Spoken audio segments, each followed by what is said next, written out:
ആഗ്രയിലെ താജ്മഹൽ എന്ന മഹാനിർമ്മിതിയുടെ കിഴക്കേ കവാടത്തിലെത്തിയിരിക്കുകയാണ് ഞാൻ. ഓൺലൈനിലാണ് ടിക്കറ്റ് എടുത്തിരുന്നത്. അതിന്റെ പരിശോധനയും സെക്യൂരിറ്റി ചെക്കുമൊക്കെ പൂർത്തിയാക്കി. അതൊന്നും ചിത്രീകരിക്കാൻ അനുമതിയില്ല. ഇനി അകത്തേക്ക് നടക്കുകയാണ്. വഴിയുടെ ഇരുവശത്തും ഒരേപോലുള്ള 2 കെട്ടിടങ്ങളുണ്ട്. അതിൽ ഇടതുവശത്തുള്ള കെട്ടിടത്തിൽ ഒരു ടൂംബ് ഉണ്ട്. ഷാജഹാൻ ചക്രവർത്തിയുടെ മറ്റൊരു ഭാര്യയായിരുന്ന സിർഹിന്ദി ബീഗത്തിന്റെ ഖബറാണ് അത്. താജ്മഹലിന്റെ സമീപത്തേക്കെത്താൻ 3 കവാടങ്ങളാണുള്ളത്. അതിൽ കിഴക്കേ കവാടമാണിത്. ഇടതുവശത്ത് അല്പം മാറി തെക്കേ ഗേറ്റും ഞാൻ നടക്കുന്ന ദിശയിൽ നേരെ മുന്നിൽ മറുവശത്തായി പടിഞ്ഞാറേ ഗേറ്റുമുണ്ട്. അതീവ സുന്ദരിയും ബുദ്ധിമതിയുമായ മുംതാസ് ഭരണകാര്യങ്ങളിൽ വരെ ചക്രവർത്തിയെ സഹായിച്ചിരുന്നു. ഷാജഹാനും മുംതാസുമായുള്ള അഗാധ പ്രണയം അക്കാലത്ത് തന്നെ പ്രശസ്തവുമായിരുന്നു. 1631 ഡക്കാൻ പീഠഭൂമിയിലേക്ക് പടനയിച്ച ഷാജഹാന്റെ സംഘത്തിൽ മുംതാസുമുണ്ടായിരുന്നു. അന്ന് പൂർണ്ണ ഗർഭിണിയായിരുന്നു മുംതാസ്. ഒരു പടകുടീരത്തിൽ വെച്ച് അവർ തന്റെ 14ാമത്തെ കുഞ്ഞിന് ജന്മം നൽകി. ആ പ്രസവത്തോടെ മുംതാസ് മരിക്കുകയും ചെയ്തു. അന്നവർക്ക് 38 വയസ്സായിരുന്നു.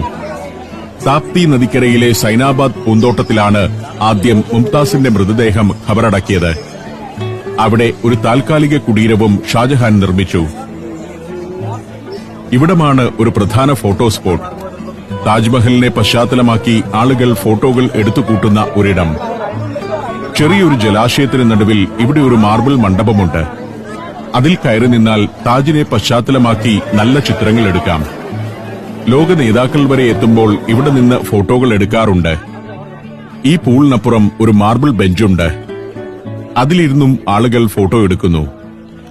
യുഎസ് മുൻ പ്രസിഡന്റുമാരായ Barack Obama, Donald Trump, Facebook CEO Mark Zuckerberg, Hollywood താരങ്ങളായ Tom Cruise, Leonardo DiCaprio, Julia Roberts എന്നിങ്ങനെ താജിന് മുന്നിൽ നിന്ന് ഫോട്ടോ എടുത്ത സെലിബ്രിറ്റികളുടെ ലിസ്റ്റ് വളരെ നീണ്ടതാണ്.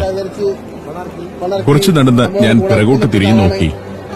ഞാൻ കടന്നുവന്ന ഗ്രേറ്റ് ഗേറ്റ് അതാണ്. ഇവിടെ നിന്ന് മുന്നോട്ട് താജിനടുത്തെത്താൻ ഇനിയും കുറെ നടക്കാനുണ്ട്. താജ്മഹലിന്റെ ഏറ്റവും മനോഹരമായ ദൃശ്യങ്ങൾ ലഭിക്കുന്ന ഒരു ഭാഗം ഇതാണ്. നീളൻ റിഫ്ലക്റ്റിംഗ് പൂളുകൾ താജിന്റെ തൊട്ടടുത്ത് വരെയുണ്ട്. ഇതാണ് എത്രയോ കാലമായി നാം ചിത്രങ്ങളിൽ കാണുന്ന താജ്മഹലിന്റെ ഏറ്റവും പൂർണ്ണതയോടെയുള്ള ഫ്രെയിം. ആ കാഴ്ച ഒന്ന് പകർത്തിയ ശേഷം ഞാൻ വീണ്ടും മുന്നോട്ട് നടക്കാൻ തീരുമാനിച്ചു.